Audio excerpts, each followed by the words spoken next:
minute to introduce Kate Turcott, who is our new main field agent for Land for Good. She's joining us to sit in today and listen on to the panel. So we're going to have 6 panelists from 5 farms talking, presenting today about their farm transfer situation. And we're going to have each of them take about 10 minutes or up to 15 minutes to kind of tell their story. If people want to ask questions in the chat, we'll look at them and see if there are things that we want to,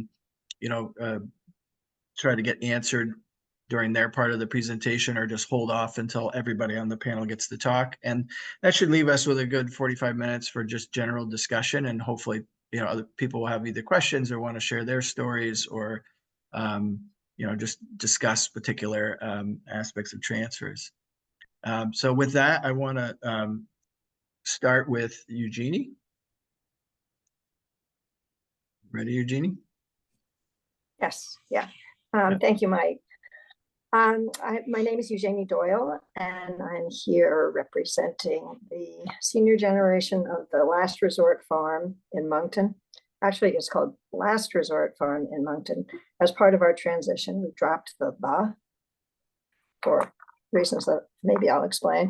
I don't have any PowerPoint. This is not a formal presentation. I'm going to run through the questions that Mike asked us to cover, and then if anybody has questions, you can ask later. I'm also a peer mentor for the Farm First program, and get a lot of questions from people about farm transition through that. It's a great program, and we can talk more about that later too. So history and description of our farm. Last Resort Farm is a 170-acre farm in Moncton, which is in northeast Addison County. And the name of the game is transitions, because we started out as Last Resort Farm in Brookfield in 1979, a very small 28-cow dairy. That wasn't going to work, so we moved up to Moncton in 1984 or 85 for a bigger dairy, which also after several years and attempts to raise money through conserving the farm in 1993, and doing a dual goals project where we developed some lots and preserved the rest of the land. We did sell the cows. We couldn't afford really to keep it. So that was another transition. We are now, and then we were doing conventional strawberries and vegetables. We transitioned to organic strawberries and vegetables. So we have had, and with other jobs, with my husband was working for the state of Vermont for a while, which got us our health care. And I substitute taught and did various writing projects. So we've had a lot of transitions going on. At present, the farm is about 27 crops, 1,200 taps, maple syrup. We do wholesale. We do a free choice farm share program. We have a farm stand, 3 farmers markets. Yeah, and I would say, just in terms of history, my husband and I have always considered ourselves stewards of this farm, which is why we conserved it. We came to the farm. It had really only, besides the Abenaki who had settled here as the original settlers of this land, there had been only one family here, the Shattuck family, who had been here for over 170 years before us. So we came to this farm with this very big sense of responsibility to take care of it. It never occurred to us, though, that any of our children would want to take it over. My position here is as a parent, as an ongoing steward of the farm, a parent, a grandparent, an in-law to the current owners, and a part-time employee to one of our sons. The overview of our succession story is that we have 3 children, a daughter and then twin boys, and they all worked on the farm throughout their begrudging junior high and high school years. A lot of their friends worked here. They all loved the farm, but none of them seemed interested. After majoring in economics in college, one of our sons, Silas, went to China to work for an agribusiness. He had also studied Chinese for mysterious reasons, went to China and worked for an agribusiness consulting company, came back after a few years and said, I've seen the light. I really want to, what you guys are doing is great. Now I've seen the rest of the world, and I want to be more involved with organic agriculture. And so this was really exciting to us. Also kind of, as I said, sort of a surprise. He worked for us as an employee for a few years, which was fabulous, best employee we ever had, except for our other kids. The best ones are the ones you train yourself from an early age. He then definitely was showing very serious interest, and we worked out an arrangement where we started to work with Farm Viability with Richard Wiswall to investigate, to do a serious business plan. We'd always had like unserious business plans, or shall I say, amateurish business plans, but we did one with enterprise budgets for all of our crops to see if there was enough income generated on the farm for a third person. And so we during this process,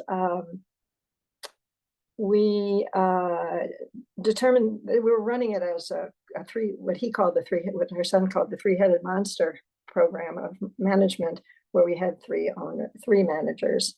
Sam and I are still owners. He was a co-manager. That really didn't work out, and we found out the farm did not generate enough for for two households. So we began to, at this point, we were in our early 60s. I think we would not have begun this process if he hadn't stepped up and said he really wanted to do it.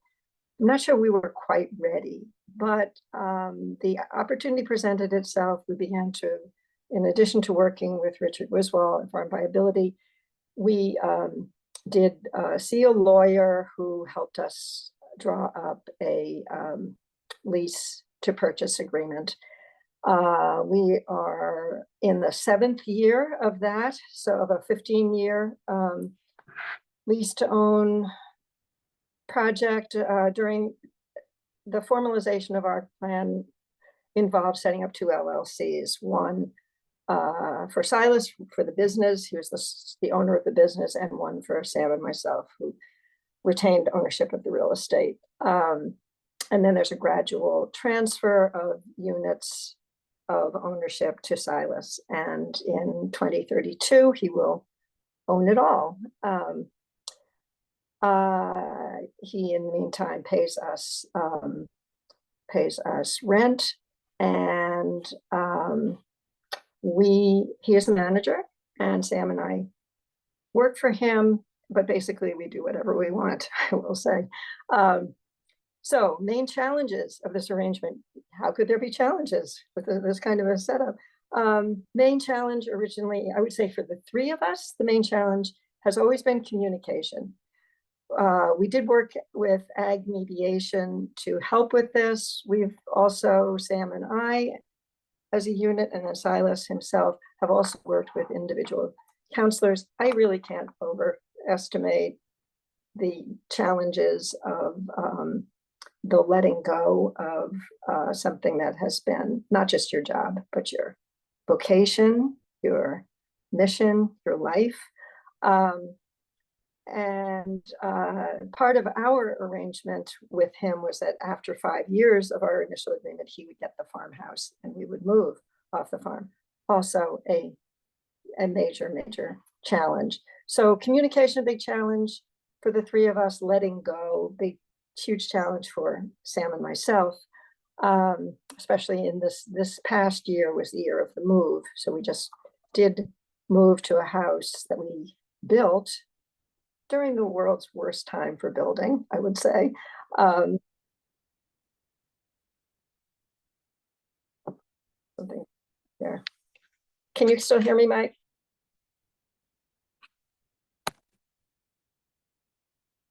Mike, you're on Okay, mute there was there. some Sorry, interruption. yeah, you broke up a little, Eugenie, after you said that you built the house at the worst possible time to build a house. Yeah, we were perhaps the word time, so big challenge there. But let's see. So useful resources Mike asked for. I would say for ag viability, as I mentioned, ag mediation.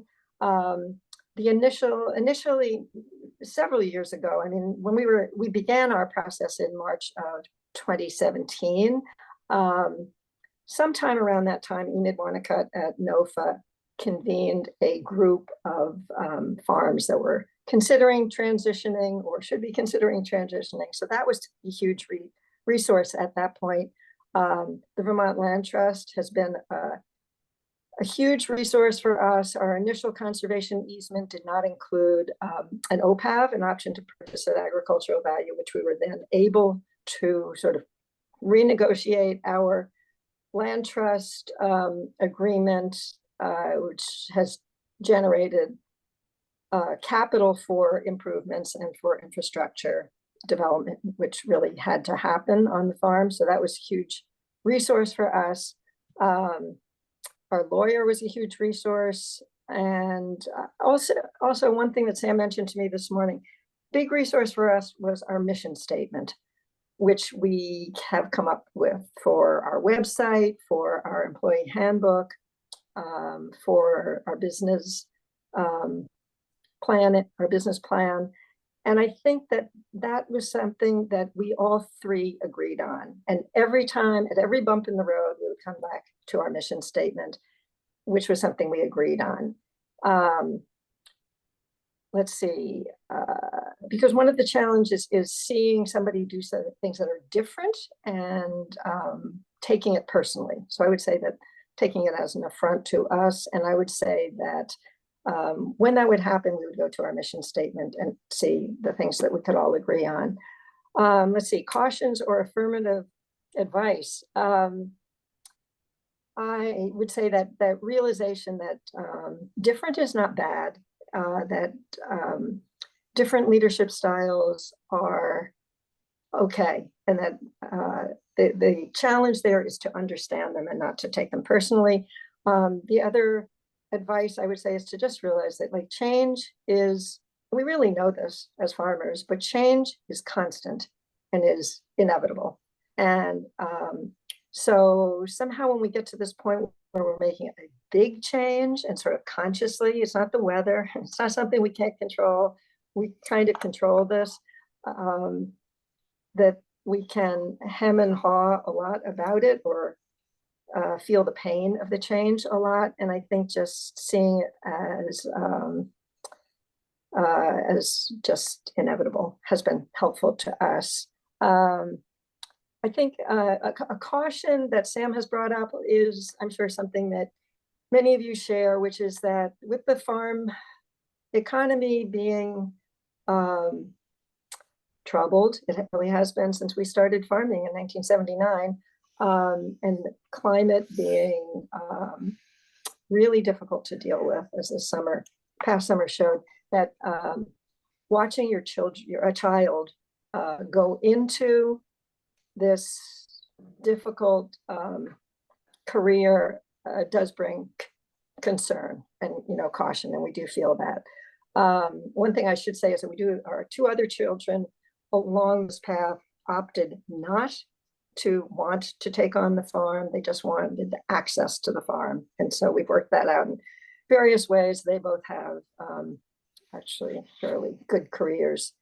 Next steps. And then I'll sum this up. I think jokingly, I saw on the listserv this morning, the fruit and vegetable growers listserv, that Dale Isla Riggs is trying to transition her farm in New York State. Fabulous berry place that I've always really envied. And I thought, yes, let's get started again. We'll go in at her successor. But that's a joke. We really wouldn't do that.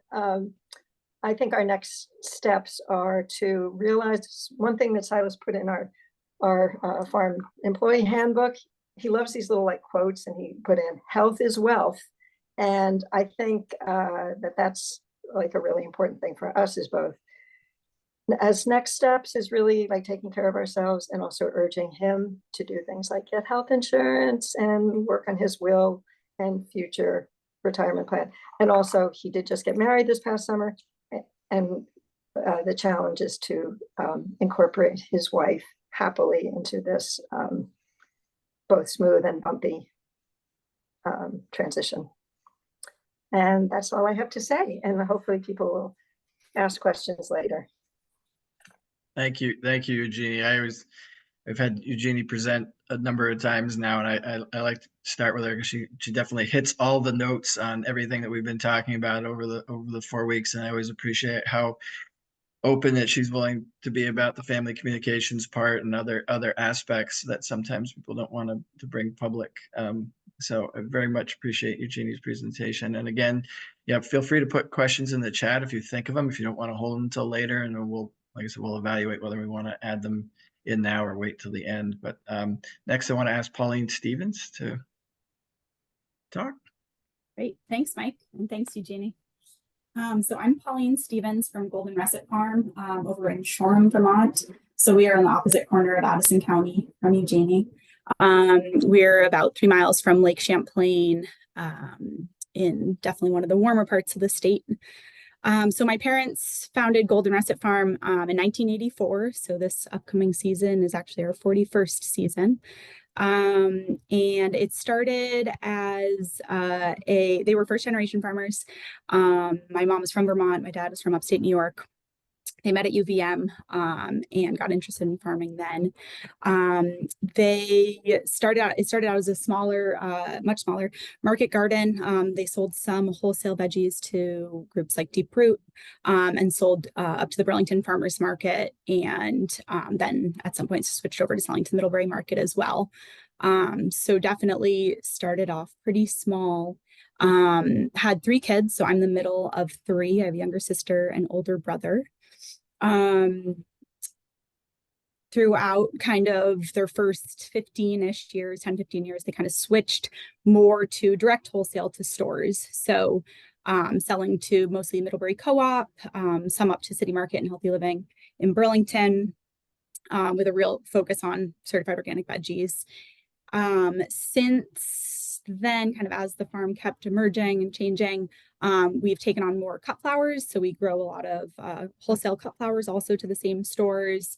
And we also kind of, since the farm's founding, we've had a retail nursery business as well. So mostly certified organic vegetable starts. We sell hanging baskets, bedding plants, perennials, stuff like that. And pretty much done that since probably like for the last 30-ish years, I would guess. And so we're really busy retail in the spring with that season, and then it switches over to pretty much all wholesale. So we kind of have these 2 different sides of the business. We currently have about 6-ish staff members during our main season. So, a few of which are full-time, many of which are part-time. And that varies. I think the most people we had on payroll this past couple of years were maybe like 10 people at a time. But again, a bunch of those were part-time. So we grow on about 8 to 10 acres of land. And then we also have, in total, we have 84 acres. About 20 acres is in pasture, which in this summer is used by a local dairy farm. And then we have about 30 acres of hayfield, which is hayed by a different local dairy farm. And let's see, we've definitely seen some changes in that over the last few years. We were in a very, the town we are in, Shoreham, has a ton of apple orchards and also a ton of dairy farms, large scale dairy farms. And there's been a lot of dairy farms closing down in our town as across the state, and a lot of consolidation there. And so we've had to kind of change up who is in our pasture, who is mowing the hayfields, all of that. So that's definitely been a big change we've kind of seen the last, 10-ish years. So I came back to the farm in the spring of 2018. So this coming season is my 7th season back, which is kind of hard to believe. But I had been working at a nonprofit up in Burlington for about 6 or 7 years before that. And my parents were kind of starting to talk about wanting to slow down on the farm and kind of figure out what next steps for both them and the farm would be. And at that point, I realized if I wanted to come back to learn more from them and be working alongside them and potentially take it over, kind of now is the time. So I moved back down to Shoreham from Burlington in 2018, 2019. And I had also worked on the farm all summers, like through high school and college. So I had a lot of experience there, but it was pretty much just seasonally. I'd only worked one full season the year after I graduated from college. So yeah, kind of just jumped right into it in 2018. And kind of fell into a role of being staff manager. We never really have had like formal roles for our crew, but I kind of informally became that role probably 2019, 2020-ish. And then in 2022, I officially started my own LLC and took over full like ownership of the business side of things. So this coming season is my 3rd season of that. At that exact same time, my dad also took a job off the farm. So pretty quickly in 2022, he was basically not around at all. He was working full time away from the farm. So that was a pretty quick kind of transition for us, all to nothing. And my mom, the last couple of years, has continued to be involved, which is great, part-time. So she, fills in, when asked. My parents still live on the farm, so they're very much on location all the time, which is definitely great for me. But they are actually in the process of building a house right now on the property. So at some point within the next calendar year, they will be transitioning out of that house. My husband and I live 4 miles from the farm, and we will transition to the farmhouse. So I feel like we're kind of like a year behind Eugenie's situation. So it was fun to hear that. So yeah, we will be moving in there at some point, hopefully not during our busiest season, this fall, which is when the builders say it might be ready. So, and my dad actually retired from his job that he had for the last 2 years, this winter. So he will be more around this coming season. So that's kind of one thing we're still, have a lot to figure out how his role will look, and all of that. So, let's see. So we started working with Mike right when I came back to the farm in 2018 and through 2018 and 2019. And then the pandemic hit kind of right when we stopped working with him. So I feel like a lot of things kind of shifted a little bit, kind of transition timelines shifted a bit in some ways.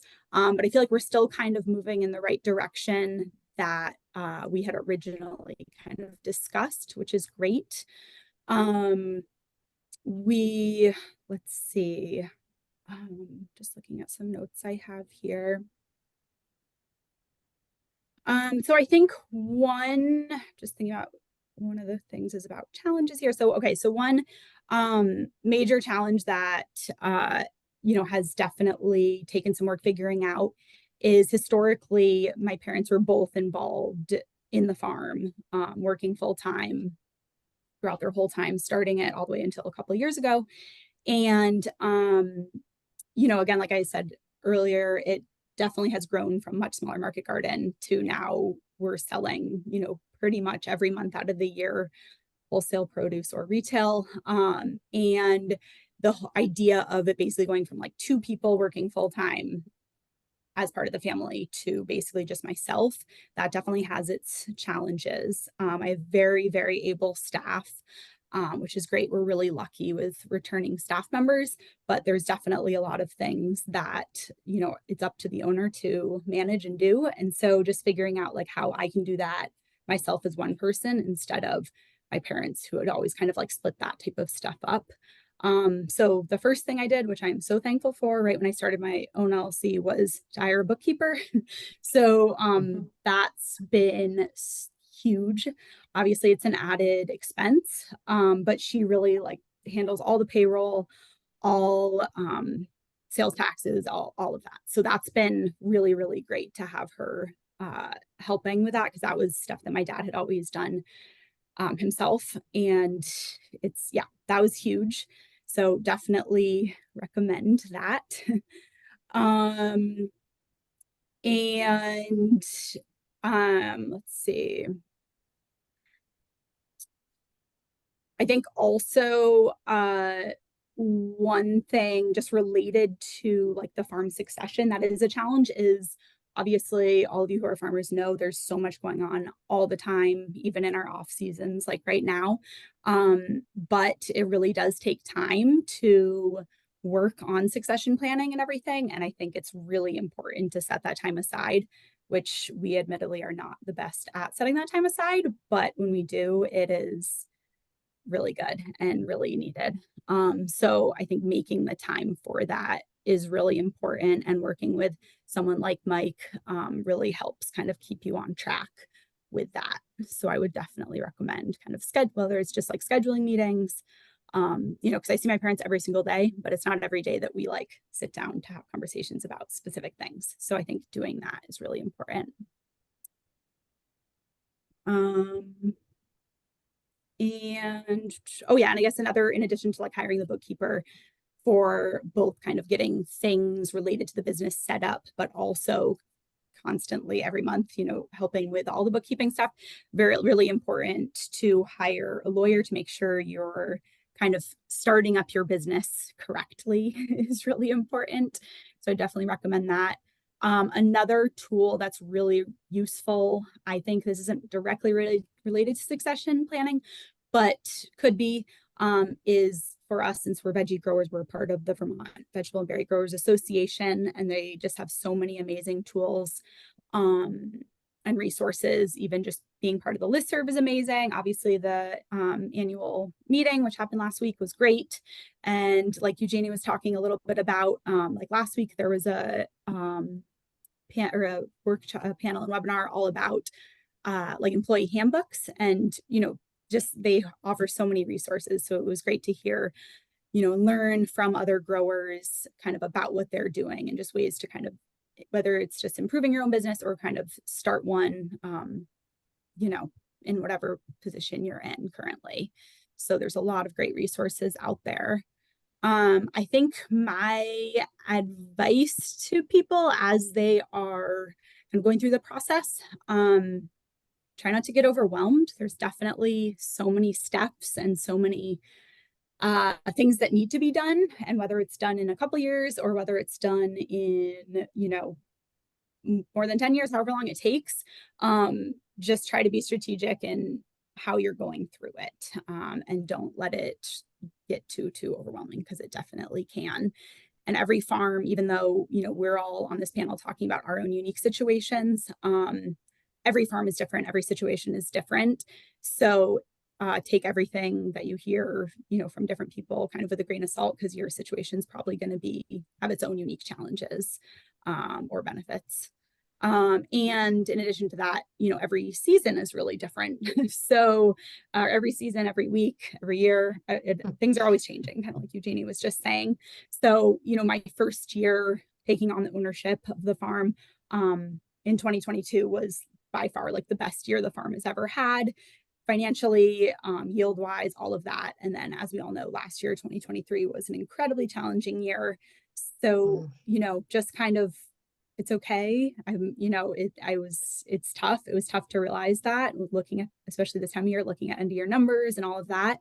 But I know this year is going to be different, and it's always changing. So I think just realizing that definitely helps kind of stay in a good headspace. So yeah, I think that's about all I've got. It's great. Thanks, Pauline. As I've mentioned throughout, or at least at the very beginning workshop, sometimes the benefit of working with someone like ourselves is just to keep people on task, as Pauline said. And also, as Pauline mentions, the Vegetable and Berry Growers Association and so forth, there's a lot of skill building for the younger generation. Even as Pauline said, she worked on the farm when she was younger, but she wasn't thinking about taking over the business and was away from it for 7 years. And there's, even if somebody has been along there, it's useful to have somebody, or useful to spend the time thinking about what resources outside the farm can be helpful, to help with the skill building for the next generation. It doesn't all come Definitely. from on the farm. It can come from a whole variety of resources and support systems. All right, so there is a question of, we're gonna hold off on that one for right now, and I'm gonna go to Tim. Okay. Well, that Jeannie and Pauline, that's great stuff. I'm not sure exactly what I have to add here, but I'll try. You've got to be sure to say hi to your folks too, please. Well, so Janet, my wife, and I started Crossroad Farm in 1980 with a card table and a little stand we built eventually the next year or so. That we were eating lunch one day when we looked out and there was a strong wind and we watched it blow over. We hadn't been able to anchor it. That gives you some idea of our learning curve, which extended into how to grow vegetables. So like so many of us in that period of time, we sort of stumbled along. We didn't have the internet or whatever, but eventually, 1 acre or half an acre grew to 2 acres to 5 acres to 10. And now at the time of transition, we were 56 acres, 18 greenhouses, 2 stands, of which one is down in Norwich, and still sell to 30 plus local direct marketed, soup co-ops and children's camps and restaurants. So it became a pretty big business. I think the last year I did W-2s, there were 50 of them. That's not all full-time employees. Yeah, as you know, you piece that together a lot today. A lot of transitions have happened since our sale. So around 2010, I was attending the growers, of which I'd been president of at one time, and saw this guy, Mike. I don't know if, Mike, you gave a talk or what, but this was way back in 2010. We were about 59, pushing 60 at the time. And we'd been starting to mull over the farm's future and what that might lead us to and where we might go. And so we started talking to Mike about it, and we signed up and started to do some of the first steps of transition.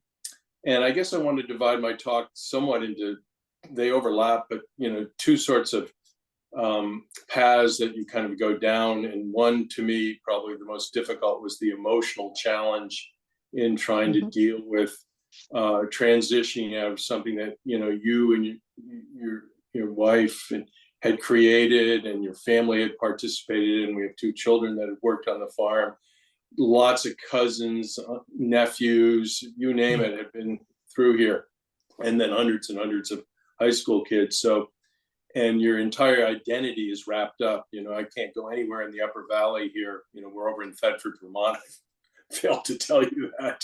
Sorry. Right in what we call the Upper Valley, near Norwich and Dartmouth and that. And when you've lived here essentially your adult life, and you mention the name of the farm, pretty much people know it. And so that whole emotional challenge of trying to let go and what that would mean, because for many of us farmers, we're pretty intense in the sense of getting involved in what we do and attention to detail. So to try to let go is equally hard. So anyhow, that was it kind of underscores the financial part of the process, and why this took so long in some senses. I mean, I'm glad we got started early, but so with the financial challenge, a couple things sort of fell into place for us. One was trying to understand, we created now this kind of monstrous thing in some respects. And what direction we were going to head? We were going to kind of start to pare down this unwieldy sort of farm, to some degree unwieldy for us as we were aging, because it gets harder and harder to do.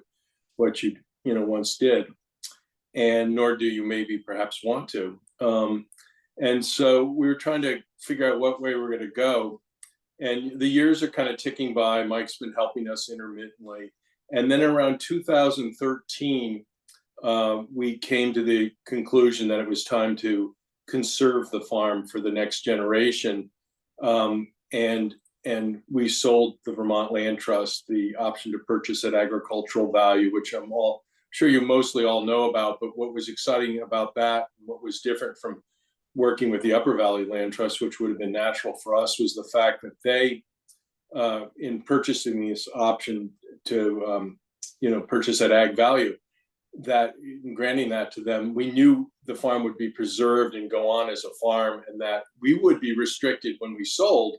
We could ask whatever we wanted financially, but on the other hand, it had to go to a farmer, had to be signed off by VLT as well. We were excited about that because this had been our life's work. So that provided us with a very significant nest egg in 2013 that let us think about ways that we could start to reduce our involvement, ways that the eventual purchase price of the farm would be reduced. And then along about the time, I should start to throw Phil in here. So our kids had been interested, we're never really interested in the farm. They're in their 40s now. They, again, just like Eugenie mentioned, they worked all the time on the farm. They did every job that was ever asked of them, from sales to delivery to weeding and that kind of thing. And it was a great time, but they were off doing other things. But there had been one young lad who in 2000 at age 14 wanted to earn enough money to buy a car.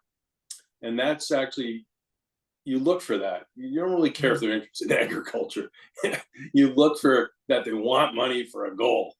And Phil came on, and very quickly I realized that he was very focused, very sharp, very smart. And, it just started as the years went by to give him more and more responsibility through high school. He's only 14 at this time in 2000. And so the years go by, and he starts to delegate growing the tomatoes, for instance. He goes off to Colby College, he graduates, he comes back, he gets married, but he never misses a season on the farm. He's always working on the farm. He takes, when we leave to travel in the wintertime, he moves into the house, he paints the house with another former student of mine, actually, my one semester at UVM. And he just shows a lot of interest and responsibility. And so when 2017 rolled around, Jake Guest and Liz were interested. That's Killdeer Farm, many of you know. Jake's, a legend. And they were ready to start to step back themselves. And they wanted to sell their farm stand in Norwich next to King Arthur. And Phil thought that was an incredible economic, opportunity for us. Well, we were on the other side of that in the sense that we were thinking, well, let's get small and have a nice little retirement business. We got the stand, it generates quite a bit of money. We can have a few employees, and that'll be a lot of fun. But Phil was right there, and he was sitting in the wings, interested. And as you all well know, I think we all have to make our mark in the world, so to speak. And here's this farm that's already well established, and now is this opportunity for him to grow this farm in a way that it had never grown before. So we said, if you're going to do, we're going to do this, we're going to do it together, and you're going to come on and be a partner. So we arranged financially how he could come on to be a partner, giving quite, a pretty insignificant amount of capital that he needed to contribute to become a 1/3 partner. And that was in 2017. And that was, just as he said, a huge expansion. We doubled our sales, and they were already significant in 1 year. And then the next thing that happened, so things are kind of falling in place, and then COVID hits. And we all know what that meant to us. In our case, it meant that our sales almost tripled. I mean, they went up astronomically. It was incredible. So that in some ways really helped. Meanwhile, during this whole period of time, the flip side of COVID is you're starting to think about your mortality a little more, I think, in some cases. and just we're getting older now. We're approaching 70 at this point.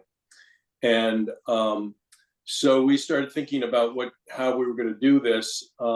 Again, touching back with Mike periodically. I don't know how Michael will probably have in his notes the exact chronology of all this, but about the late fall of 2021, contacted Mike again. We hired a lawyer and started determining the value of the farm now, because we're 5 years down, well, almost 7 years down, 6 years down, quite a ways down from, when we conserved the farm, and we weren't sure what the value was at that time.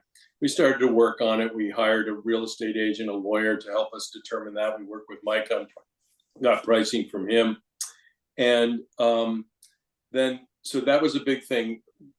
Two parts of that, the sale price of the farm and then the tax consequences. And I'm happy to go into that in some detail, or even work with individuals and talk to them. I'm not a tax guy, so don't hold me to it. But one of the things that became very important here was we had the personal property, all the farm machinery, that kind of thing. We had the home, which we'd lived in, and then we had the land.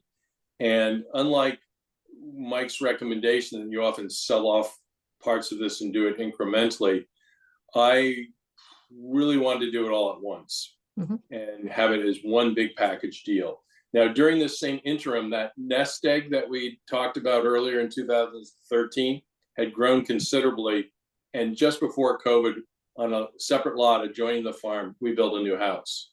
So we've been fortunate to be living in this house from which I'm speaking to you. We could never afford to do it now, post-COVID. Thank God we did it when we did. So that helped with the emotional aspect right then, because now we're away from the farm. We're not seeing the farm go by every day and being in the middle of it with all the little questions. And that helps you actually remove yourself in a way. You're not thinking about it quite in the same way. So then the next aspect of, though, the idea of going out onto the fields and not owning the fields was really difficult, because I stare at them all the time. We walk them every day. We groom with ski trails on them. And so I finally one day said to Phil, look, we'll sell you the farm for this, and we'll take back a 20-year mortgage. And this was when interest rates were starting to go up really fast. This was 2022. And the only thing I don't want is, I don't want to do an appraisal, spend the money on that. And I don't want to do an inspection on the house. This is an 1840 Cape. So, the house as well as I do. Bring in all your friends, your carpenter friends. He has lots of them. You decide yourself. And that'll, because God knows what's going to happen when that happens, or an appraisal, and we wait for it. So, and the interest rates are going up like crazy. So we came to a very quick end, actually, after all these years, and sold him the farm at the end of July 2022, took back a 20-year mortgage. And then last year in 2023, I got my first W-2 in since 1978, actually. 45 years, I guess. So I think that kind of covers the process for us. I guess my recommendation is take plenty of time, but be aware that age creeps up. And that would be where I would stop for now, I think. Does that sound good to you, Mike?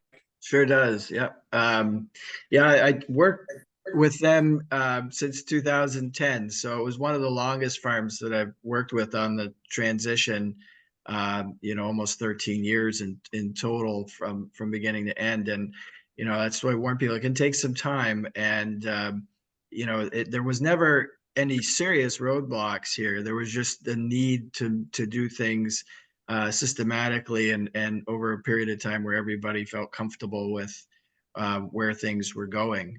Just a few things in the chronology I'll just add to is when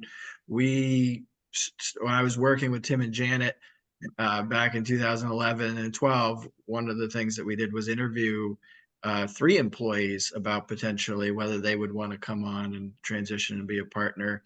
Phil was definitely the standout, but they weren't sure that Phil was really interested because he didn't go to Colby to study agriculture. And he really wasn't necessarily the career he was looking for. But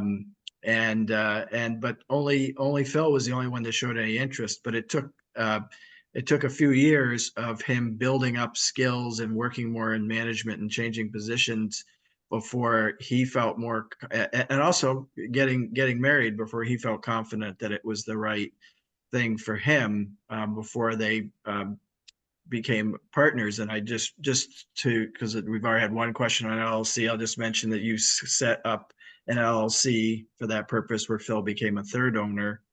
And in, I think, 20 or 21, Janet decided to retire, and so she divided her interest, and Phil bought another sixth, and Tim took over Janet's sixth, and Janet stepped out sooner than Tim, which I think is also noteworthy, because they had different goals towards retirement there. And then so the last part was Phil buying Tim's interest out of the LLC, which held all the equipment and inventory and so forth, as well as buying the real estate. So that was that last piece that finally came together in 22. So But that's really helpful. Thank you. yeah. Yeah. So with that, I will go on to Janet. You're still out there, Janet? What happened to Janet? Did we lose Janet? Janet and James, I was gonna have up next. Maybe James, you're gonna have to go solo if I can't figure out what happened to you. I can go see where she's wandered off to. Well, if you want to do that, then maybe we'll go to Rita. All right, yeah. Skip ahead to her. I'll see if I can Okay. find her. You okay with that, Rita? Absolutely. Okay. How we doing on time? We're doing good. We're doing okay. All right. Well, good morning. My name is Rita Wolmering. I'm happy to be here today. I thought I'd start with just giving a brief description of our farm. We started the Herb FARMacy, FARMacy, back in 1998 as a certified organic herb farm. And we focus mostly on growing culinary and medicinal herbs, plants for sales at a retail greenhouse. On our farm, we have a farmhouse, a small barn, and it's about 10 acres, a little under 10 acres of land. And about half of it is wooded. So it's located about 40 miles north of Boston on the North Shore. We started with a single greenhouse growing potted plants, and for the next 20 plus years, we expanded, diversified along the way. We grow about 40 to 60,000 plants a year. We grow them all ourselves. We couldn't really compete with the local greenhouse growers. So we did all of our growing ourselves. We did a lot of heirloom varieties, old-fashioned flowers, a lot of the unique things that you couldn't find at Home Depot or Walmart. And then we also, the entire time that we were there, we only grew about 1 acre of flowers and herbs and veggies. We really couldn't compete with the big farms around us or with the like apple orchards and veggie farmers. So we really tried to find unique and different things to grow. We grew ginger, turmeric. We had the first cut flower, CSA. So we were always trying to figure out, what niche we could fill that the big farms weren't doing. So as I said, over the 20 years, we really grew and diversified. We didn't have a farm stand. There are 3 or 4 farm stands around us. We basically went the farmer market routes. Farmer markets were starting up in the late 90s, early 2000s. We were close to Boston, so we did 4 summer farmer markets, load up the van and take what we had. So I would say most of our sales primarily were, 60% plants and the rest were from the fields. We also did value added, which helped us extend the season through the winter. We also did winter farmer markets. We always tried to keep a small little carbon footprint. As I said, we were certified organic, one of the first farms in Northern Mass for that. My partner and I, we have no children, and we kept thinking along the way that there would be one of our team members or someone would eventually take over the farm. But that really never happened. My partner worked off farm. I was on farm. I was a farm manager. I was there 7 days a week, 24 hours a day. Our greenhouses were open, so I was always there. We hired team members to work with us, but there really never was a successor that came. So as we aged, we said, well, we better do something. So we started going to a Land for Good program. We started going to NOFA conferences and sitting in on farm transitions, and decided, we had to start moving on it. So this was a discussion that we had for probably 4 or 5 years. And finally we said, we're ready. We're going to take the leap. We're going to do this. So we worked with a business consultant, an appraiser, and a legal advisor to help us, but we self-managed it. So some of the steps that were involved were, first of all, my partner and I had to agree upon what our goals were for the transfer, what was most important to us. And that took some time and lots of thinking. We got third-party appraisals for the farm land and for the assets from Farm Credit. We spent the money. It was a good investment. We think we might know what the land value is, but we were way off. There are 6 housing lots that could have been put on our property. So, and I thought our assets were worth a lot more, but they really weren't. So it was really important to get Farm Credit to come in and help us. And then we did a third thing. We also got a business evaluation from a business consultant. And that was very enlightening to us as well as to what our actual business was worth. And finally, we interviewed some lawyers, and we finally hired a terrific legal advisor that really helped us walk through this, because remember, we were doing it all ourselves. We did not want to put it on MLS. We didn't want it developed. Our goal was to have a young farmer taking over the farm. That was our goal. We went back to that numerous times. So how did we do it? We decided to do it the year before COVID hit. So the year COVID hit was when we started the process, fortunately or unfortunately.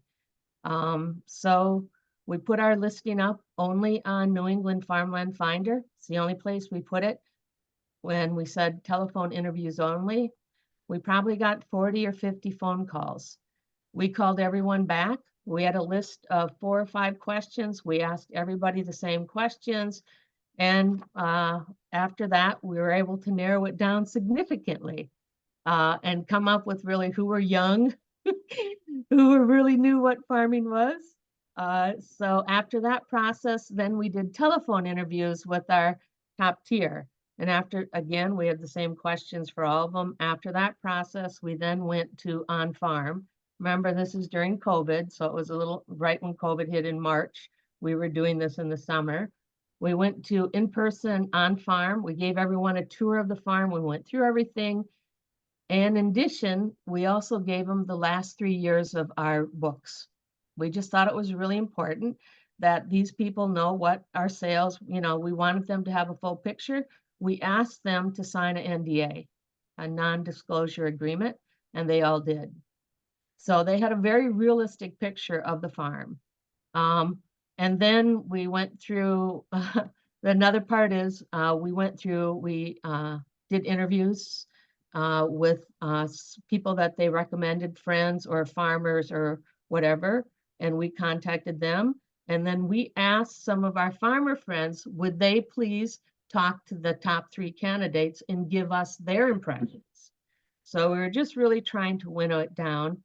And it worked out quite well. We gave the top candidates, we asked them to submit a request for an offer, and then we selected and the sale went through. Now, granted, this happened very quickly because with COVID, we were running through the summer. We wanted the new farm to be the new farmers in the following season. And for potted plant sales, you need to get going in January and February. So we worked and pushed very quickly on this to make it happen. So, you know, I'm happy to say that the team that purchased the farm is very successfully now farming, and they're continuing to adapt and grow it. Our key goal of keeping the farm as a farm and not a housing development, and that we get younger farmers in, really has paid off, and that's what we have. So what were some of our challenging? I would have to say timing. And the first timing really means, when are you ready? We had talked about it for years and years, and for 3-4 years, and are we ready? Is this the time? We're getting older. When are we going to do it? So timing really for me was one of the challenges, and when we were actually going to pull the trigger and do it. And the second thing is letting go. I wanted new farmers in. I want them to be successful. You got to let go. Different names, different crops. Everyone we interviewed wanted to do veggies. We were really into flowers and the rest of this. We had to let it go. We wanted them to be successful. It was going to be their farm. So letting go was a big thing. Who's been the most helpful resources? So definitely we needed a really good legal counsel that knew farm sales or farm transfers. A lot of lawyers are not familiar with that. So we needed to find a really great partner. Richard Kavanaugh at Common Grow was fantastic. As I said, we used New England Farmland Finder as the only way to reach out to potential buyers, and that was terrific. We also worked with New England Sustainable Farming Project in Beverly, Mass. They have young beginning farmers there. What we really wanted to make sure is that not only do you need to have the farming experience, you've got to be smart in business.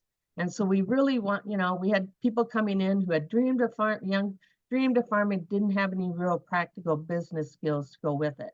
So we were sort of looking for that as well. And New Entry really helped advertise and let people know. So, what cautions or affirmation advice do we have to give other farmers? For us, it really was helpful to have that third-party appraisal, knowledge about the farm business, and establish a basis for our asking price. It was a huge, if we wanted to do it for development versus if we want it for a beginning farmer, there was quite a spread in the financials, but it just really helped us understand that. We opted to sell all of the infrastructure, tools, and equipment as a package. It was much easier going this way than, the pain of trying to sell everything separately. I think perhaps we could have gotten more money if we sold separately, but is it worth the hassle?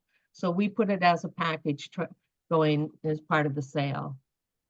And it really was important for us to agree at the beginning what was the most important thing to my partner and I in selling the farm. And we had to keep reminding ourselves that along the way, because sometimes you can get sidetracked with things that happen, but we had to keep reminding ourselves of that. The transition is complete. I'm happy to say we have younger farmers taking over the business, doing things different than what we did, but are successfully doing it. And we've been very happy with that whole process. I would like to also mention that in addition to the farm in Massachusetts, I also grew up on our family's 500-acre dairy farm in Minnesota, along with my 7 siblings. None of us have taken over the farm.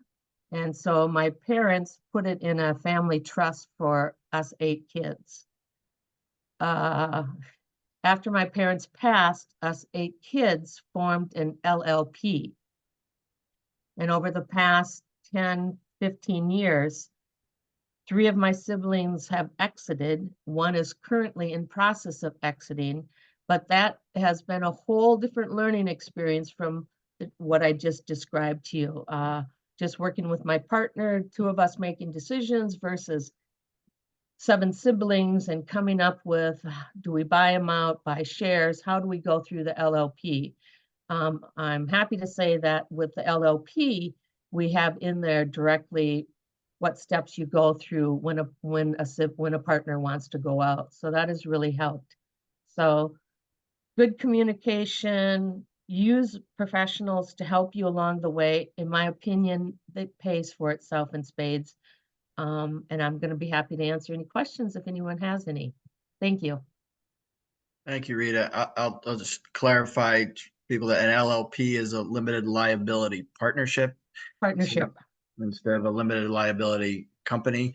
There's some very subtle differences, as we talked about in the other discussions. An LLC can file taxes as a partnership or as an S corporation, but there are just other subtle differences between an LLP and an LLC that I can't fully speak to. Most farms end up getting structured as LLCs, but I have come across a few where their advisors did advise them to use an LLP, particularly for the real estate. I just wanted to ask you a question on the on where you and your partner ended up. Did you sold the house with the property, and then Yes, how did you decide did. where you were going to go next? And well, we were very fortunate. One of our younger farmers had just purchased a property and they were looking to rent the house. So we were very able, because it was during COVID and a crazy time to be looking for houses. Oh my goodness. So we were able to go there and rent and for a year and look for our property. So we've moved probably about 30 or 40 miles away. So that's been good and bad. So I don't get to see the farm every day. In some ways it's good and bad. So, and I will just mention that the Herb FARMacy was S corporation. those were much more common when the S corporation came out in the 1980s in the tax code, and there's not as common as Not now. Yeah. There is an additional question, but I'm gonna save that until after we get through our last panelist. But there's a very good question here for you, Rita, which I think others may want to also comment on. So is Janet back? Can you see me? I cannot see you, but I can hear you. There, Can now you we can see see me you. So we now? have Janet and James, and I don't know if that on the same farm, and I don't know, you starting, Janet, or is James starting? Yeah, I'll start because I'm going to do a little bit of the history, because I think for us, the history of the farm and the amount of time, the number of years that the family has owned one of these farms makes it, I think, very significant in a lot of the decisions that we make. So I'll start telling you a little bit about my involvement, and then I'll talk to you about the history. So during my career years, when I was teaching, I was a teacher in elementary and middle school. And I loved teaching, but I also loved the farms.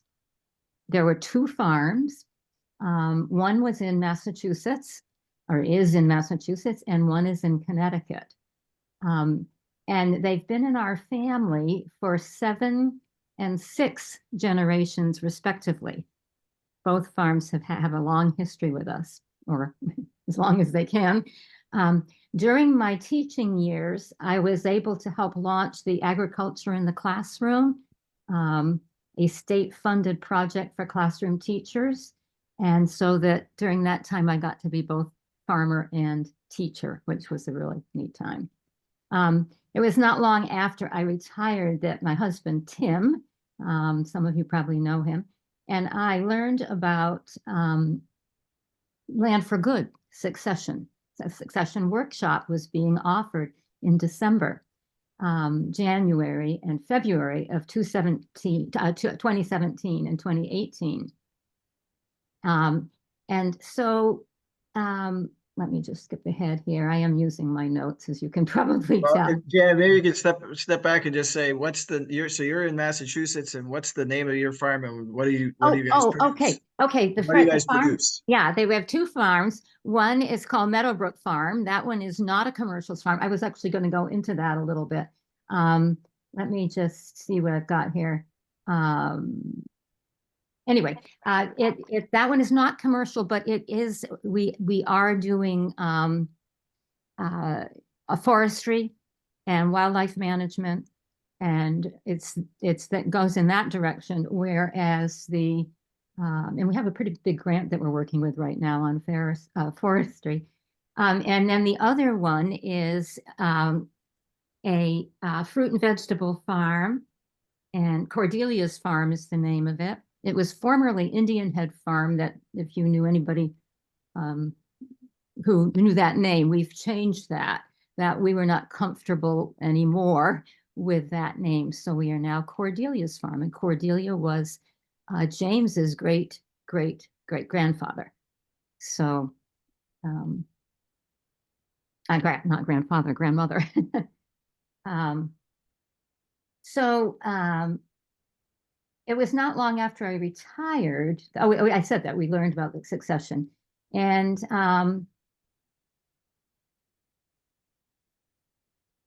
yeah, oh yeah, I like this line.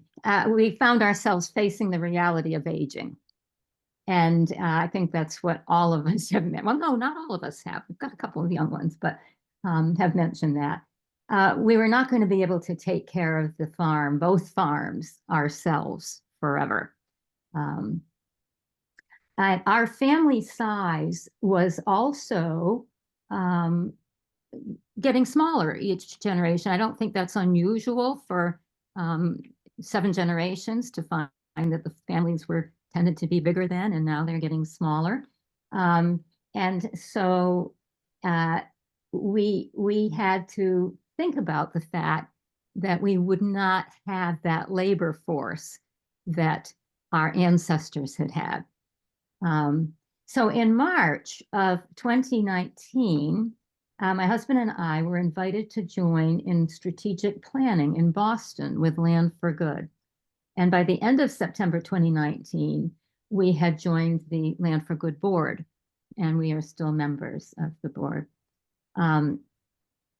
One of the farms that I just mentioned, the one that I grew up on, had about 150 acres, still does, in Connecticut. It's not a commercial farm, I mentioned that. Instead, we're leaning toward forestry and wildlife management. The farm my husband grew up on in Massachusetts also has about 150 acres and is a commercial farm, growing fruit and vegetables, flowers, hay, and with some also doing some forest management. Our 2 sons have maintained an interest and involvement in running the commercial farm. And we have reminded them that with each new generation in our family, this farm has morphed into new directions, which is maybe a bit unusual. Raising new animals, different crops. One of Tim's great-grandmother had a little dairy herd. She decided she wanted to do dairy, so she up and did dairy.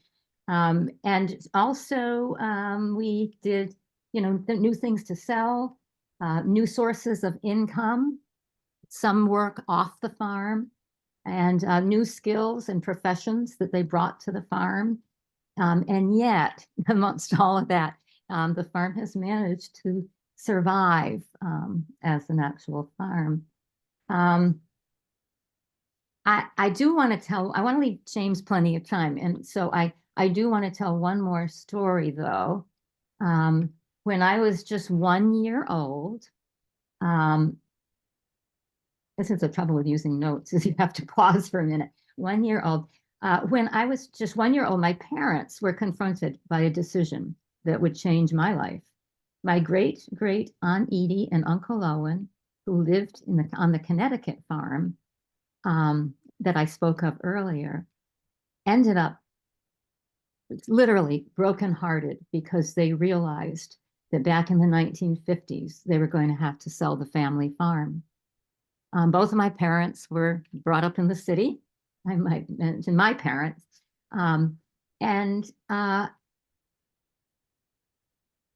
They had no family members that looked like they would be able to succeed them.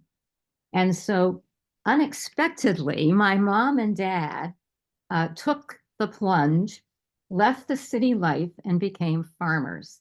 My dad was an engineer, so that helped a lot having that, but he'd spent all his free time with my mom farming. But most of all, they were able to save the family farm, which we still have. So the little lesson from that, to me, the moral is that we don't always know where the answers or creative solutions will come from, or who we'll be living with, or what jobs we'll need to take on from the outside, or what new kind of flexibility it will require of us. We don't know that, but this is a very good example of how almost the difference, not wanting to sell the farm, wanting to keep the farms.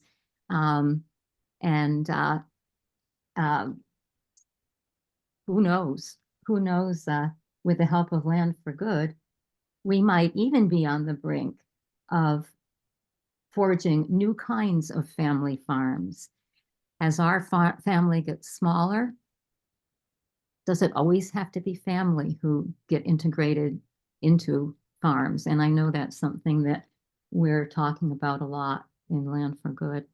So rather than go on and talk more about my connections with the farm, I thought I'd turn it over to James and let him talk about his connections with the farm. Okay, James, you're ready? So Yeah, my name James is James here. Wheeler. There he is. My brother and I make up the 7th generation here at Cordelia's farm. As my mother mentioned, there's also property down in Connecticut that the family is involved with. But Cordelia's is the one that's probably in active transition right now. So that's kind of the one probably to focus on. But my mother already mentioned some information about the farm, but Cordelia's is a small fruit and vegetable farm located on about 150 acres in Berlin, Massachusetts. Roughly 30 acres of that are in cultivation. There's probably about 100 acres of woodlot. And then there's also a 20-acre parcel that we lease out for a solar farm. So there's a handful of things going on there. We're growing strawberries, blueberries, raspberries, as well as a lot of mixed vegetables. So corn, tomatoes, lettuce, summer squash, zucchini, cucumbers, really whatever we can think of. Always experimenting with new stuff. So, and then pick your own is a big part of what we do. And so it with the berry crops and also with flowers.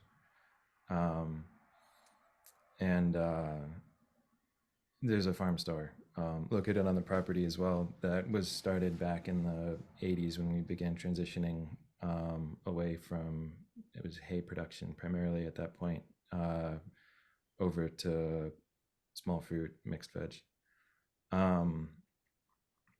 Succession honestly isn't really a topic that I think too much about unless I'm sort of in a meeting on succession. So I don't really have a framework or a master plan that I can talk to too much. My brother and I have been stepping into management roles on the farm for the last 5 years or so, probably. But my parents are still heavily involved in a lot of the business planning, high-level decision-making, stuff like that. My brother and I are picking up more and more of the day-to-day operations. COVID really accelerated that process a bit. My parents were of an age where we said, maybe you shouldn't spend most of the day in the stand with customers. So we kicked them out a bit, and that's when we really kind of picked up managing most of what's going on the farm day to day.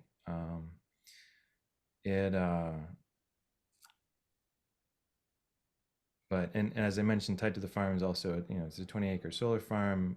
We own property that the post office is built on in that building.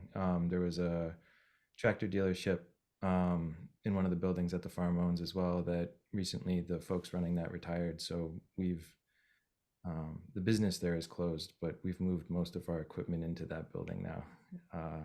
And so there's a handful of other things going on. So those are all kind of part of the assets that we're looking at transitioning slowly over time. But we've kind of just been picking at it for the most part. And as a result of taking it slow, most of the challenges I think that we've run into have sort of been practical issues on how to manage certain aspects of the business more than how to transition them, I think.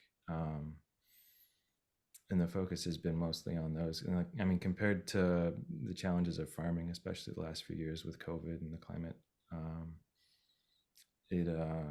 issues around succession have been fairly mundane, I think. So,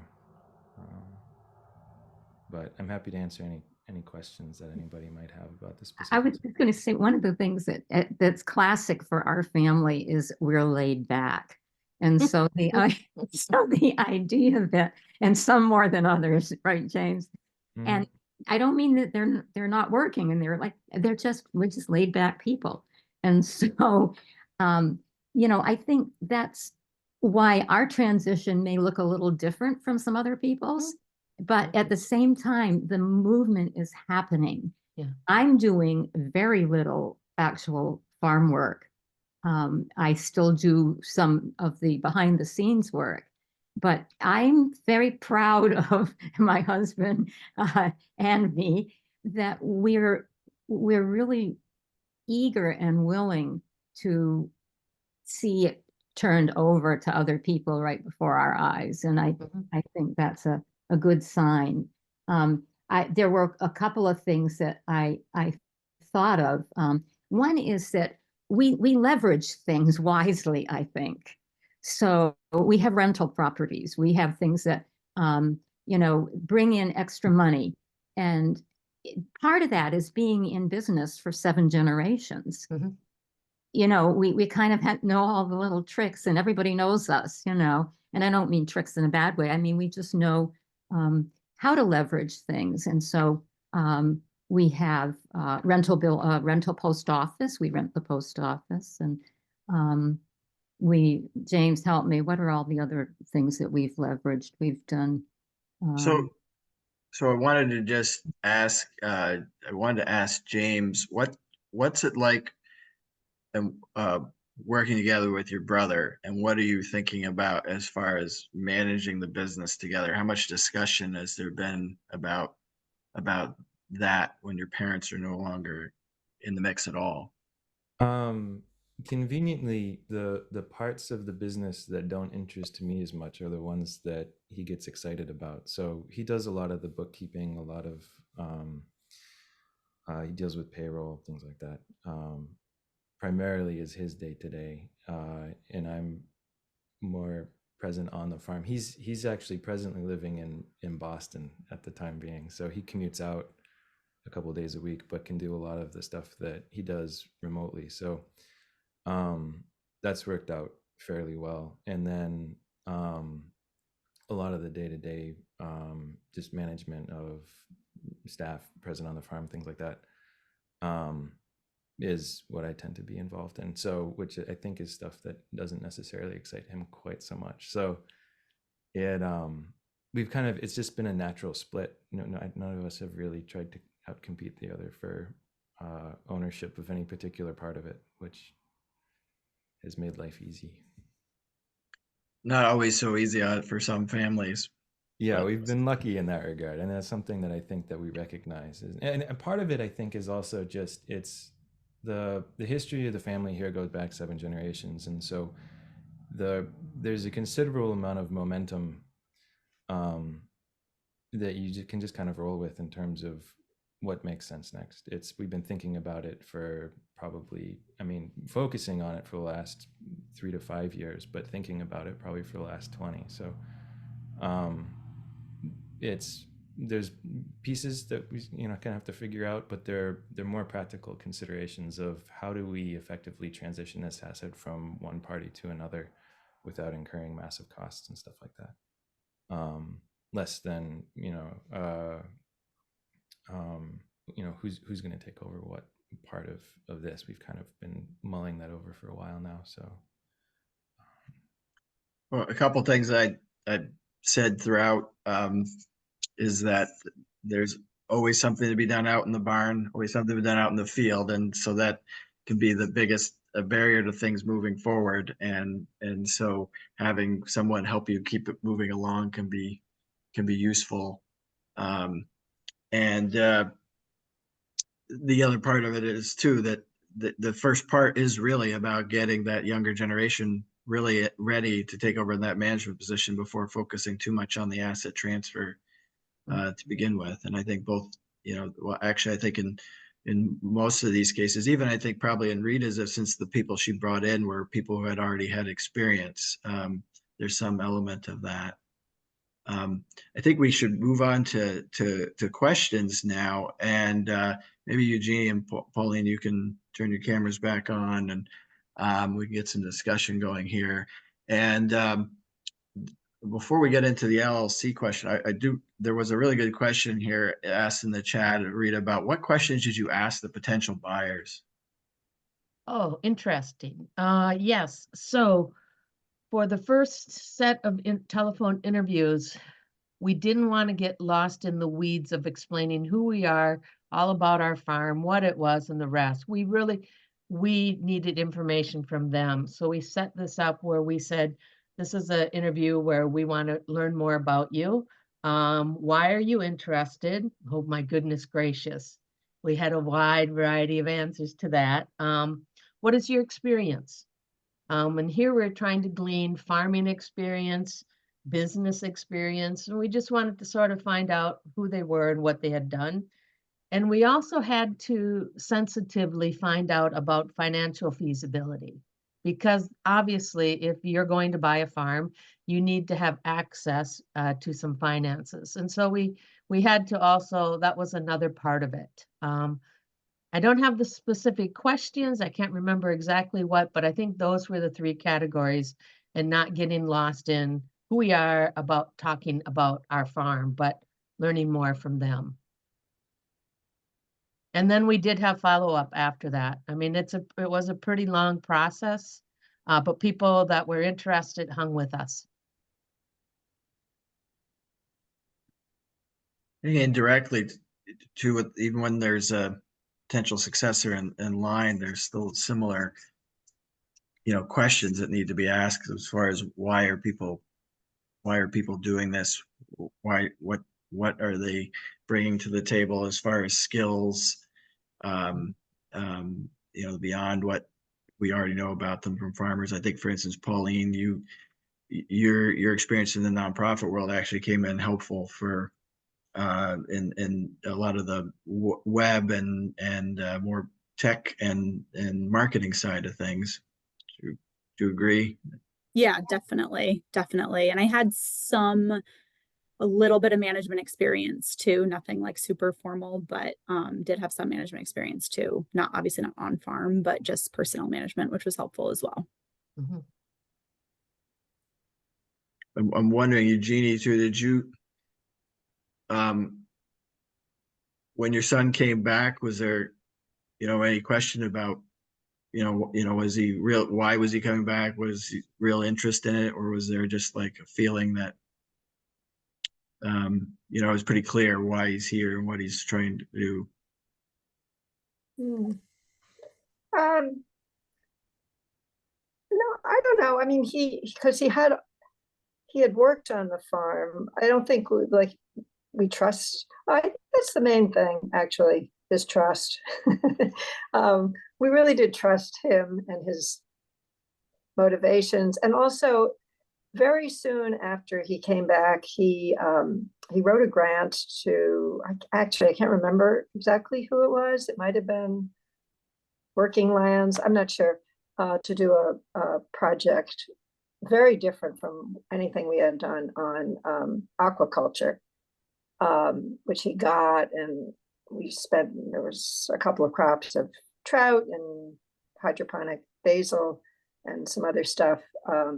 It didn't last, but I think it didn't last because those things cannot be certified organic, and we decided the commitment to that was bigger than the commitment to diversification on that front. But I think what we saw was that he had a skill set, kind of like what Pauline was talking about, where he was good at some things that we weren't good at, which was grant writing, he did major in economics, and he wrote a lot of papers on dairy farm economics while he was in college for whatever reasons.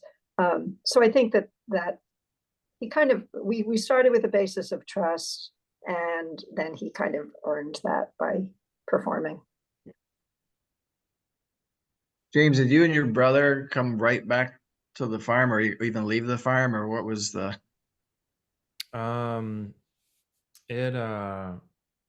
I've every summer I've been here to some extent, going back and to my whole life. I'm the assistant town clerk in town, so some of my time is devoted to that. Not a lot of it. I'm full time on the farm, plus that's kind of a side hustle, I guess. But for 7 years or so, I was also working a little bit, doing some web development, picking up some extra hours in the winter, and then kind of cutting back in the summer. So in 2020 with COVID, I left the company that I was doing the tech stuff for, and focused primarily just on the farm. And that's what I've been doing ever since. But so there's been some other stuff mixed in, but. And that's true of each of us, really. I mean, I was teaching for quite a while, and we have the outside income has been very helpful to us. And because we're somewhat seasonal, very seasonal, we've been able to sometimes find jobs that let us use that time. So there was a question earlier specifically to Pauline. Can you expand out a little on what the LLC you set up was organized to do? I can speak to it a bit, but Mike, maybe you could elaborate more too. That was what was recommended by others for us to do. My parents didn't have the business as an LLC, just a sole proprietorship. And so basically when I established the LLC, one of the first things was to to acquire, I'm trying to remember back a few years now, but was to acquire all of the intermediary assets, so equipment and stuff like that. So we currently have like a 3-year plan to do that. So actually, like next month, I'll make my second of 3 payments so that's all like tractors and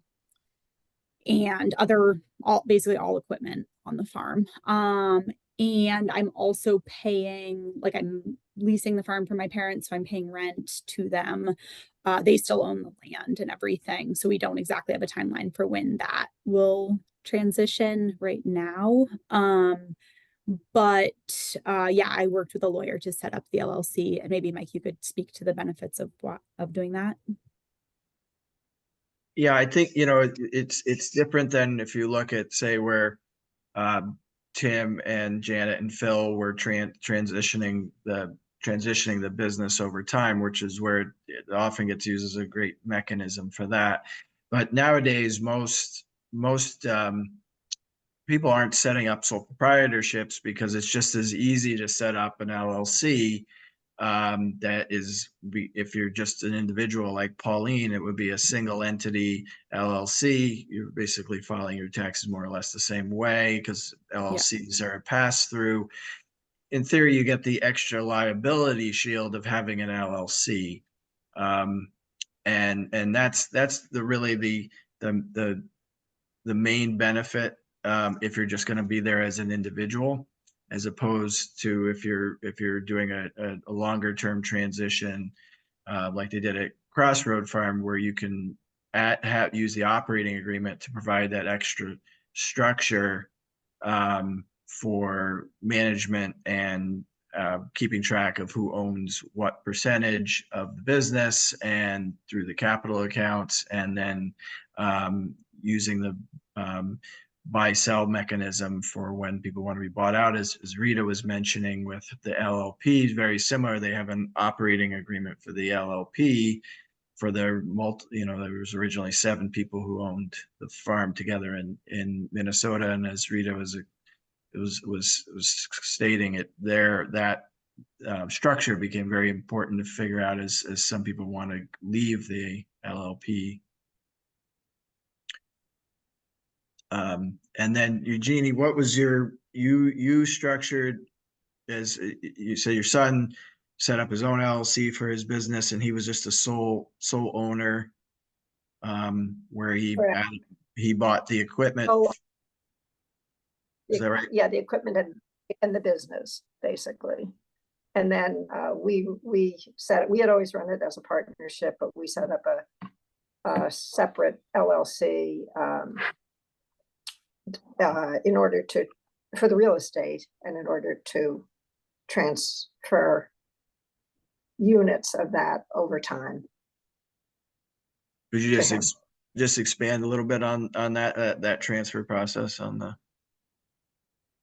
Well, it was a 15-year period. So this started in 2017, and then with 100 member units, and then owned by myself and Sam. And then over a period of time, so to 2022, the 20 units were transferred to Silas. 2027, 40 units will be transferred to him. At that point, he will be the majority owner, and then he'll own all the units by 2032. And is he buying those units, or how is that? What's the mechanism there? He pays a certain amount every year as a lease fee, plus now a lease fee for a rental fee for the house, and that over time will give him the purchase of the farm. And there are provisions in there if he decides not to, or I mean, it's fairly complicated, or if if he gets injured, or so there are all sorts of other things in there, but that's basically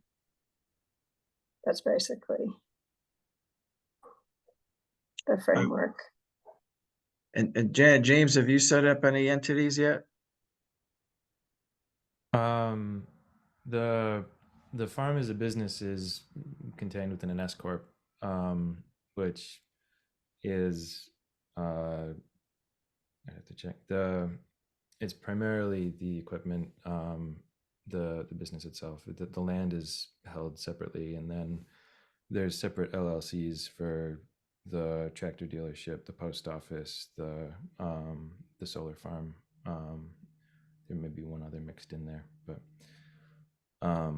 and so the goal historically with those has just been to isolate everything from one another, so that from a liability standpoint, everything's protected as much as possible. But and then I know that one of the considerations in terms of setting up the S corp for the farm itself was leaving that flexible enough so that the farm as a business could be transitioned separately from the land, which could then be leased by the family if they wanted to do that. So if the next generation isn't interested in carrying on at that point, that could be transitioned over to some other third party if you wanted to. So we've tried to make it as flexible as possible. And again, as I mentioned earlier, S corp, when that became part of the tax code back in, I think, in the 1980s, became kind of the way for family-owned businesses to have multiple partners, get a liability protection, and then have a structure for that sort of thing. And now with the LLCs and LLPs, that's largely going, by the wayside. Though you'll have, again, I would say completely by the wayside, but for certain businesses, an S corp will still make sense, or having your LLC file taxes as an S corp. And that's always a question that we bring up with the accountant and the lawyer before decide the direction that people should go. So we definitely are seeing a lot of transitions now since S Corp started to get used in the 80s, 90s. A lot of the people who started those are starting to get to that point where those are starting to transition. And Rita, I wondered if you would comment just on that. Do you think that LLP structure is serving your family well out in Minnesota? It is. And because we are 8, and because of the laws in Minnesota, they were trying to prevent a lot of companies from coming in and buying the land. They wanted to keep it farming. That's why we went the LLP. I don't think an LLC was, we could. So there were some other reasons behind it. But it is serving us well. And then how's the farm being used now? It's all rented. It's only about 30 or 40 miles from Minneapolis, St. Paul. There's a high demand for farmland, farm cropland. It's being farmed. Not seeing any other questions in the chat. If anybody else out there has questions, either put them in the chat or put them on the, or you can open your microphone and ask, or if you want to bring up anything related to your particular situation, ask questions about your particular situation, or relate to how any of these stories resonated with you. Happy to have other people join in here. And if we're waiting to see if people become brave enough for that, I'm just wondering if there's any questions you have for each other, or comments or things that resonated with you hearing the other people's stories, those of you on the panel.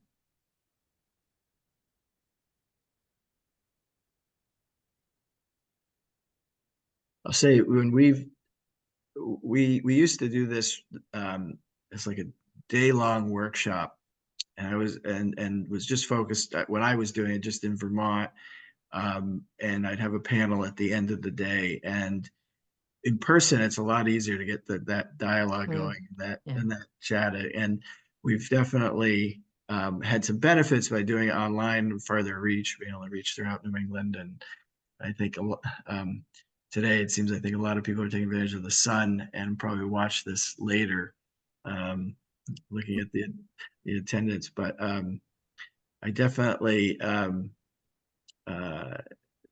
like to get conversation going if we can before we close out for today. So if there's any things that come to mind.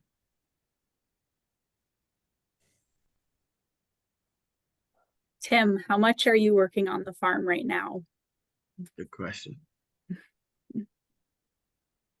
Well, I worked a lot last year, but I'm getting further removed from it. It's partly, and Phil, the transition was good, and it was a good time in the sense that a lot needed to start to happen. So, for instance, I wasn't willing to bring Jamaicans on. He brought on 3 Jamaicans, and he's in love with that, and it worked out really well, especially extending the season into the fall. And our house became, a employee house, the house we, raised the kids in for all those years. And so that became very successful because, as you probably know, it comes off the tax rolls. It becomes part of the, it goes into current use, and that part of the taxes that's not municipal, but, educational comes off. So that was a huge savings for him. So there's a big thing. He's writing a grant right now to build a new, take down the present packing shed, build a new packing shed, which is something we really need. But last year I still planned a lot of the crops. I still did the seed orders primarily, although he was looking over the shoulders the whole time. He always plans he's been doing the tomatoes, which is, around 30,000 pounds a year. He's been doing that for years anyway. And I seeded all the corn, all the beans, all the peas, mostly did all the manuring, a lot of that. This year, he's moved me off. He wants me to work hourly rather than for a set responsibilities. And I'm not sure how in love I am with that, to tell you the truth. The idea at 72, keeping track of my hours doesn't leave me, given how long I, ran the farm whatnot. So, and that additionally, we dropped a lot of money on a new truck and a new camper that goes in the truck. And so we enjoyed a lot of traveling in New England, and we're thinking of going out to British Columbia and doing some things like that.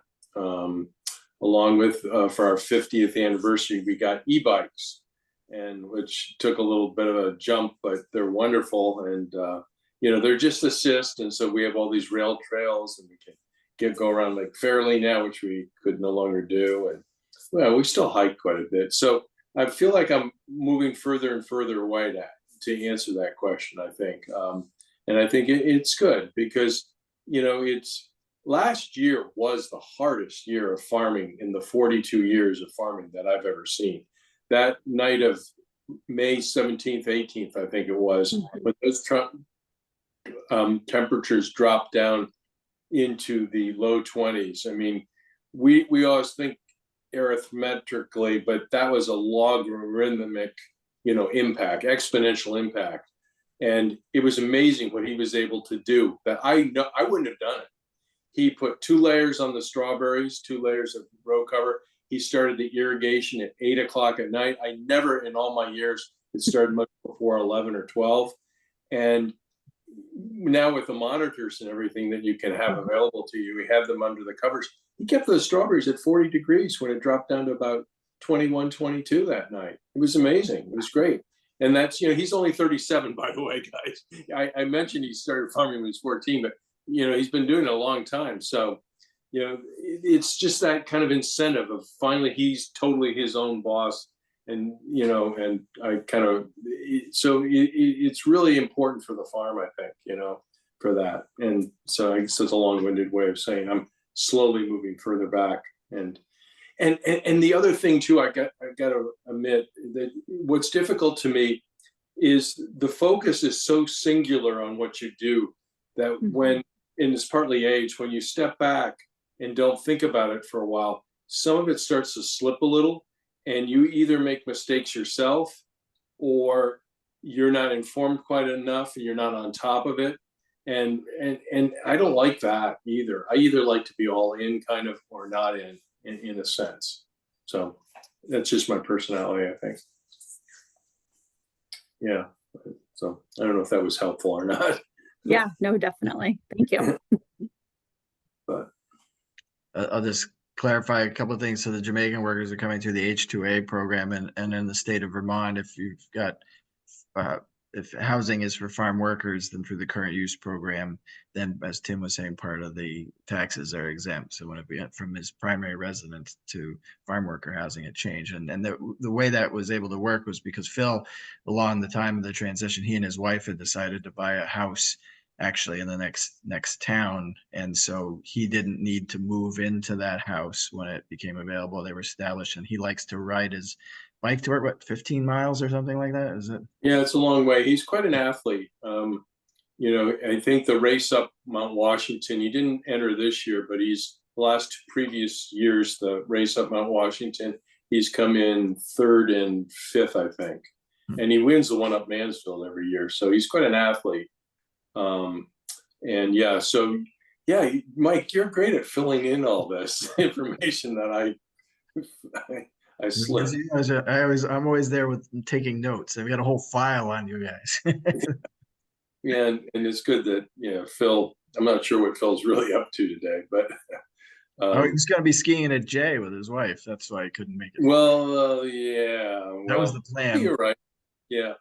Anyhow. So, well, is there other questions that people have either out the group here, or points people want to just make, as we're getting close to 1 o'clock, so we'll be looking at wrapping up shortly.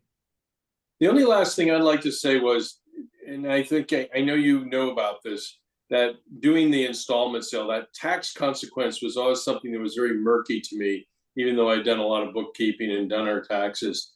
And so doing this installment sale and ultimately taking back the mortgage was really, from a tax point of view, a really good way to go about it, because, and we also shifted as much as we could of the farm the value of the farm onto the house itself, which was easy to do because you know what house values have gone up, and you have that $500,000 exemption for your house when you sell it. So For a married couple. yeah, for a married couple. So that was very significant too in helping us work out the picture.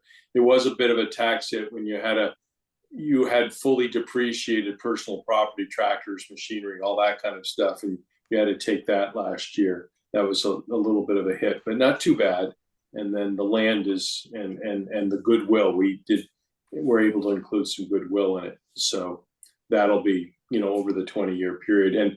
And what was also interesting too was the amount of mortgage payment with the interest rate was such that it amounted to a nice monthly benefit for us, but also is what Phil and I were starting to pay Tim and Janet to lease the farm. So at that point, it was like, why shouldn't I own it? It clicked in Phil's head. That was a big thing there. And in my head, it seemed kind of redundant. We're receiving this, paying that, I mean, insurance here and there. So it was nice just to sort of simplify and step back that way. And I am happy to hold the mortgage in the sense that when I walk out there, I feel like I still have some kind of interest in it. Yeah. So. Rita, do you still have what's your connection with the farm now that you've sold it? Our connection, we go up there, we see the farmers. If they need any help or advice or whatever, we're very helpful that way. So, and we see them at farmer markets. And how has it felt going back and not being It's owner? as I said, it's sweet and bitter. It's sweet to see it. Lots of fantastic memories. It's wonderful to see that they're taking good care of it and doing well. There's changes. They've changed it up, and that's okay. We expect it. So it's I can go there now. The first year was a bit more difficult, but now it's much easier. So. I have one question for Land for Good, actually. Do you charge fees for advising farmers in the transition process? So good question. We offer an initial consultation of 2 to 3 hours at no cost. And then depending on what people's needs might be later on or beyond that, then it'll depend on what state they're in and like in Vermont, we generally would get people signed up for the Vermont Farm and Forest Viability Program. The other states, we have various funding sources that we can sometimes use so that we don't need to charge, or we can offset the cost of what we need to charge. So if after the 2 to 3 hour session, somebody wants to follow up with us, then we'll talk about how we might be able to fund that without charging, and then otherwise what we work with the farmer on what they really want us to work with them on, and either way we'd do this and come up with a scope of work to figure out what they actually want us help on and how much time we'd put in, and then figuring out what fees might look like if we don't have some sort of either public or private funding to offset the costs. Great, thanks. I had a quick question. Oh, sorry, someone else can go. I was just going to say it's a great program. I'm glad you had it, and I'm glad I found out about it. Thank you. Great, thank you. Thanks so much. Yeah, I mean, I feel like we've been hammering this point, but the management transfer is just such a crucial piece, and almost all of you touched on it a little bit. And I was curious, like in that transition process, and this is for both generation, to answer, were you taking an inventory of the sort of skills and management gaps that the junior generation had coming in? And if there were major gaps, where were you looking for, resources to fill those, or how are you thinking about kind of filling those gaps?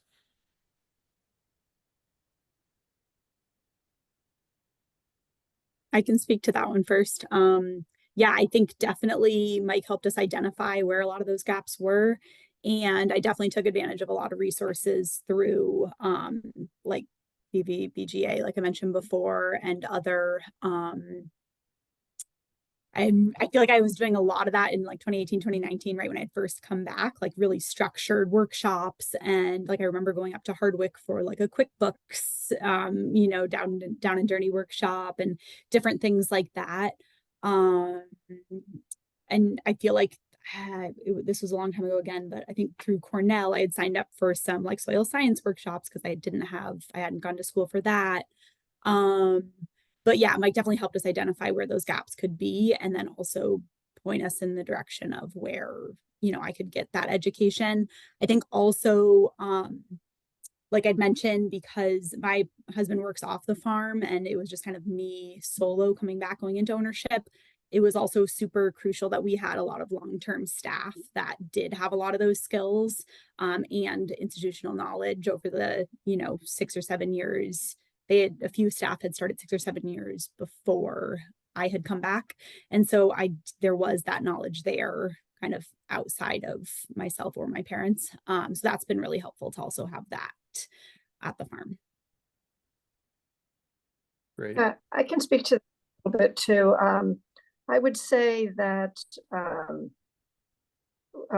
Sam and I both had different roles on the farm and pretty clear roles, and Silas taking on both of those. There's a lot of there were a lot of what we would call mistakes made, what he would call learning process going on, and I think that's probably the hardest part of the transition, really, is seeing. And he would say, you know, because so my area of doing the marketing and pick your own and wash pack, food safety, and doing a lot of supervising of hiring and firing staff, I would see him doing things differently, or I would see something that to me was so clear that it needed to be done one way. And so while we were in the middle of this transition process, I could still do it that way. Then once that moment happens where you say, where I say I'm not the manager anymore, then I would still say, I think this should happen that way. And he would say, it's really not your decision. You have to let me, you know, I've decided this, and if it doesn't work out, it's on me. And it's hard, but that is important. And then, again, I think we had to trust that he would learn from those errors, and time has helped a lot, and he's learned a lot. So, well, trust and learning is a good place to leave this webinar series. Thank you, everybody that's come, and we've been watching the videos later online. Hopefully you got a lot out of it, and we will send around it. We have an evaluation again, and feel free to reach out to us. And I'd like to thank the panel again for taking time out of the first string of sunny days that we've had in a long time, and really appreciate it. It's been always very useful to hear from people like you. So thank you, everybody. Have a good day. Thank you. Thank you. Take care. Bye-bye. Bye-bye.